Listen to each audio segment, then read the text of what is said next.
Exact గా autism అంటే మీరు ఏమని డిఫైన్ చేస్తారు?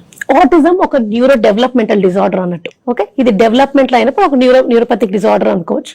సో ఈ న్యూరో డెవలప్మెంటల్ డిజార్డర్ కి మనం డిఫైన్ చేయాలంటే మూడు ఆస్పెక్ట్స్ లో మనం మేజర్ గా వీళ్ళు సైన్స్ ఎట్లా డిసైడ్ చేయాలి అంటే, ఆటిజం లో ఈ పిల్లలకి కమ్యూనికేషన్ ఇబ్బంది ఉంటది. ఆటిజం పిల్లలకి వీళ్ళకి సెన్సరీ సెన్సిటివిటీస్ ఉంటాయి. అంటే పెద్ద లైట్ వస్తే ఇట్లా చెవులు ఐస్ బంద్ చేసుకోవచ్చు, పెద్ద సౌండ్ వస్తే చెవులు మూసుకోవచ్చు. సో ఈ సెన్సరీ సెన్సిటివిటీస్ ఉంటాయి. వెరీ లిమిటెడ్ ఇంట్రెస్ట్ ఉంటాయి వీళ్ళకి. కొంతమందికి జస్ట్ నంబర్ ఆల్ఫాబెట్ అబ్సెషన్, ఇంకా అవి వెరీ లిమిటెడ్ ఇంట్రెస్ట్ ఉంటాయి. ఇంకొకటి బాగా రెపిటేటివ్ బిహేవియర్స్ అనేవి మేము చూస్తాం. RRBS అంటాం మేము వాటిని.